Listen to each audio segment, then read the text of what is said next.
Hello, good afternoon. This is Maisha Marie coming to do our Reading the Bible Together. And today we'll be reading Judges chapter 17 and chapter 18. Today's Wednesday.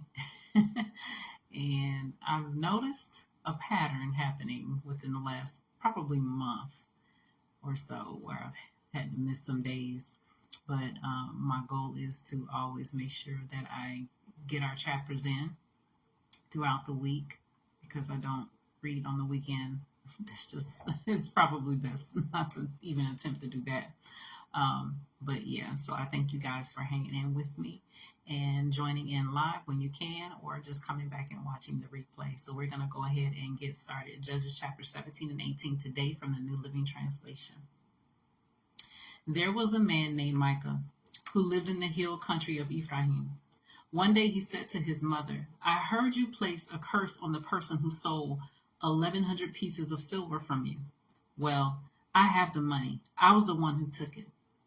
"The Lord bless you for admitting it," his mother replied.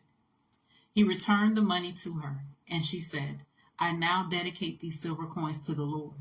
In honor of my son, I will have an image carved and an idol cast."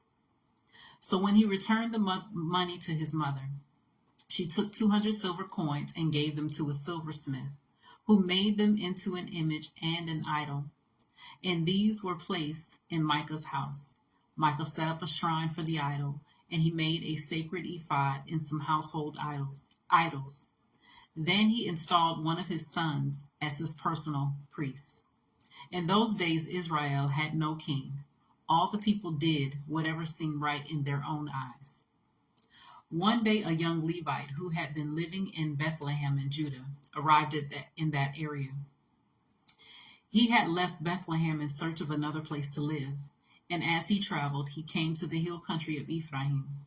He happened to stop at Micah's house, and as he was traveling, he happened to stop at Micah's house as he was traveling through. "Where are you from?" Micah asked him. He replied, "I am a Levite from Bethlehem in Judah, and I am looking for a place to live." "Stay here with me," Micah said, "and you can be a father and priest to me. I will give you 10 pieces of silver a year, plus a change of clothes and your food." The Levite agreed to this, and the young man became like one of Micah's sons. So Micah installed the Levite as his personal priest and lived in Micah's house. "I know the Lord will bless me now," Micah said, "because I have a Levite serving as my priest."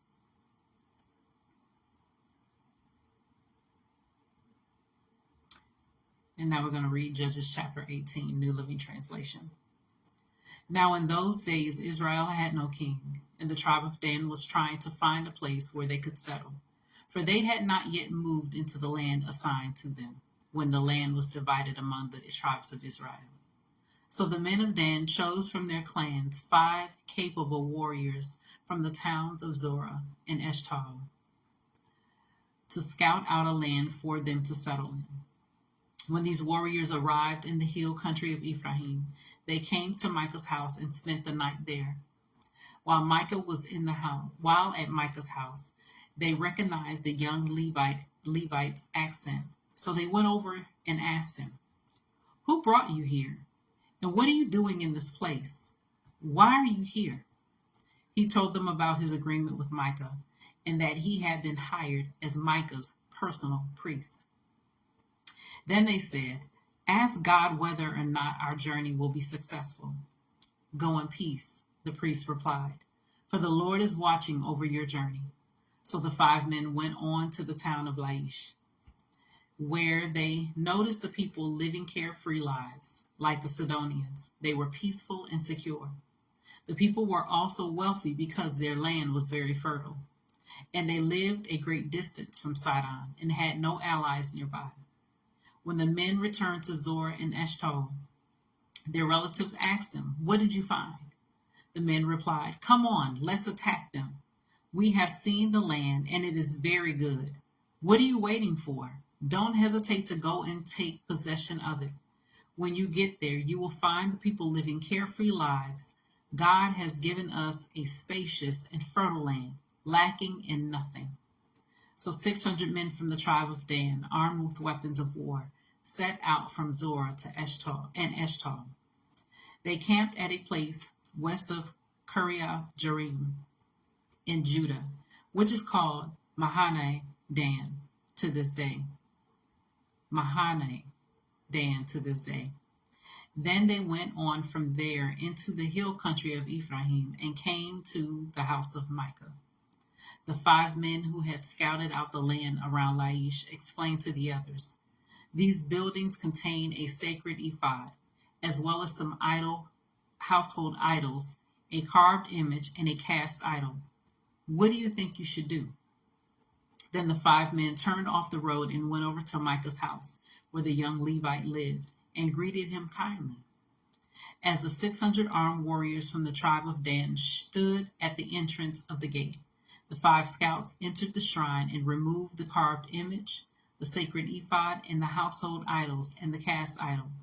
Meanwhile, the priest was standing at the gate with the 600 armed warriors. When the priest saw the men carrying all the sacred objects out of Micah's shrine, he said, "What are you doing?" "Be quiet and come with us," they said. "Be a father and priest to all of us. Isn't it better to be a priest for an entire tribe and clan of Israel than for the household of just one man?" The young priest was quite happy to go with them, so he took along the sacred ephod, the household idols, and the carved image. They turned and started on their way again, placing their children, livestock, and possessions in front of them. When the people from the tribe of Dan were quite a distance from Micah's house, the people who lived near Micah came chasing after them. They were shouting as they caught up with them. The men of Dan turned around and said to Micah, "What's the matter? Why have you called these men together and chased after us like this?" "What do you mean, what's the matter?" Micah replied. "You've taken away all the gods I have made, and my priests, and I have nothing left." The men of Dan said, "Watch what you say. There are some short-tempered men around here who might get angry and kill you and your family." So the men of Dan continued on their way. When Micah saw that there were too many of them for him to attack, he turned around and went home. Then with Micah's idols and his priests, the men of Dan came to the town of Laish, whose people were peaceful and secure. They attacked with swords and burned the town to the ground. There was no one to rescue the people, for they lived a great distance from Sidon and had no allies nearby. This happened in the valley near Beth Rehob. Then the people of the tribe of Dan rebuilt the town and lived there. They renamed the town Dan after their ancestor, Israel's son, but it had originally been called Laish. Then they set up the carved image, and they appointed Jonathan, son of Gershom, son of Moses, as their priest. This family continued as priests for the tribe of Dan until the exile. So Micah's carved image was worshipped by the tribe of Dan as long as the tabernacle of God remained at Shiloh. So that was chapters 17 and 18 of Judges from the New Living Translation. As always, continue to search the scriptures daily to see what is true.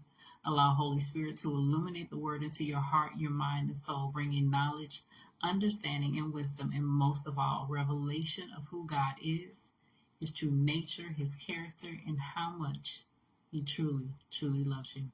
You guys take care. God bless.